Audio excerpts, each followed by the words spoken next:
పోనీ ఇప్పటికే మనం కొంతమంది అన్యమత ఉద్యోగస్తుల్ని చూపించామండి. అవును. ఈ వీడియోలు బాగానే వైరల్ అయినాయి అప్పట్లో.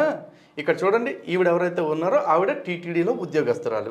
ఆవిడ స్వయంగా చర్చిలో ప్రార్థన చేస్తున్న వీడియో ఫుటేజ్ తీసి ఓంకార్ గారు అప్పట్లో బయట పెట్టడం జరిగింది. పనిచేసేది టీటీడీలో ఒక ఉద్యోగిగా జీతం ఇస్తున్నది మనము, కానీ అక్కడ విశ్వాసం వేరే. సో శ్రీవారి మీద విశ్వాసం లేకుండా శ్రీవారి ఆలయంలో పనిచేయడం అంటే అయ్యో, అసలు ఇంకొక ప్రార్థన ఉంది, ఆశీర్వాదం అనే అతను మరీ దారుణం. గుళ్ళో కూర్చొని నేను క్రైస్తవుడిని తెలిసి టీటీడీలో పనిచేస్తుంటే నన్ను ఉద్యోగంలో కాపాడుతున్నది నువ్వేనయ్యా, నా ఉద్యోగం పోకుండా అని చెప్పేసి అంటాడు. ఇంకెందుకు ఆలస్యం? అది కూడా చూపిస్తుంది. ఇప్పుడు మనం ఆశీర్వాదం గారి ప్రార్థన చూద్దాం. దాంతోపాటు ఇంకొకసారి ఇంకొక ఆవిడ, ఈవిడ గురించి కూడా అందరికీ తెలియదు. ఈవిడ టీటీడీలోనే ఎంప్లాయీ. వీళ్ళందరూ మళ్ళీ ఏదో చిన్న చితక ఎంప్లాయీస్ అనుకుంటే మళ్ళీ పొరపాటు పడినట్టు పెద్ద పెద్ద స్థాయిలో ఉన్న వాళ్ళే అందరూ ఏఈ స్థాయిలో ఉన్న వాళ్ళు కూడా ఉన్నారు దీనిలో. వాళ్ళకి ఎలా ఇచ్చారు ఉద్యోగాలు, ఎప్పుడు ఇచ్చారు అసలు? ఇదిగోండి వీడు అనుకుంటా. ఇదిగోండి ఇతను ఇంకొక వ్యక్తి. ఇతను కూడా తిరుమల తిరుపతి దేవస్థానంలో ఉద్యోగస్తుడిగానే ఉన్నాడు. ఇతను ప్రార్థన చేస్తా ఉన్నాడు. చూడండి. ప్రతి పాపికి సాతానుడే మొదటి పురుషుడు. ఏదైనా తోటలో వాడు వచ్చాడు, మన ఆదిమ తల్లి అయిన అవ్వను మోసపరిచాడు, పాపములో పడచేశాడు. అక్కడ నుంచి మానవ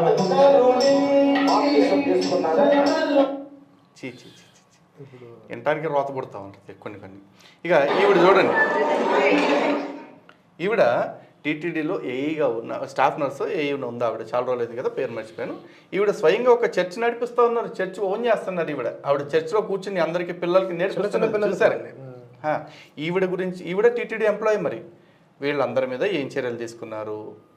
అండ్ అసలు ఎంప్లాయీ వీళ్ళందరూ ఇప్పటికీ ఉద్యోగాలు కొనసాగుతున్నారా? అందరూ కొంతమంది రిటైర్ అయిపోయారు కూడా. మనం కేసు వేసిన తర్వాత రిటైర్మెంట్లోకి వచ్చిన ఆశీర్వాదం గారు ఏం మాట, నా జీవితంలో నా ఉద్యోగమును నువ్వు కాపాడుకుంటూ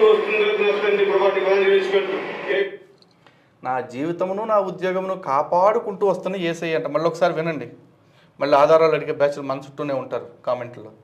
జీవితంలో నా ఉద్యోగమును నువ్వు కాపాడుకుంటూ వస్తుంది. ఏమి ఇచ్చి నిర్వహణ తెచ్చుకోగలను తండ్రి, ఏమి లేని వారిని కొద్ది స్థితి ఆడదాను. ఏమిచ్చి రుణం తెచ్చుకుంటాడని అడుగుతున్నాడు. ఏమిస్తాడు? ఇక్కడ సంపాదించుకున్న అక్కడ దశం భాగం ఇచ్చి రుణం తెచ్చుకుంటాడు. శ్రీవారిని ద్వేషించినా ప్రేమించినా ఆయన అనుగ్రహంతో వచ్చినటువంటి జాబ్ అది. కనీసం ఆ భావనే లేదు కదా వీళ్ళకి. లేదు, కానీ చెప్తున్నా అంటే మనం అన్నం పెడితే సొన్నం పెట్టే రకాలు అన్నట్టు. మనం ప్రసాదం పెడితే చిచ్చిచ్చి మేము హిందువుల డబ్బు ముట్టుకోము, హిందువుల ప్రసాదం ముట్టుకోము అనేవాడు హిందూ దేవాలయం డబ్బులు తీసుకుని దానిలోంచి దశం భాగాలు తీసుకెళ్ళి చర్చల్లో ఇచ్చుకుంటున్నారు. ఇలాంటి వాళ్ళకి సంబంధించిన ఆధారాలు ఇస్తే, ఇలాంటి వాళ్ళ మీద మనం కోర్టులో మన డబ్బులతోటి మనం ఫైట్ చేస్తూ ఉంటే, వీళ్ళని కాపాడటం కోసం మనకు వ్యతిరేకంగా సీనియర్ అడ్వకేట్స్ని పెట్టి ఫైట్ చేస్తుంది ఎవరో తెలుసా అండి? శ్రీమాన్ టీటీడీ. సో మన డబ్బులతోనే మనల్ని కొడుతూ ఉన్నారు.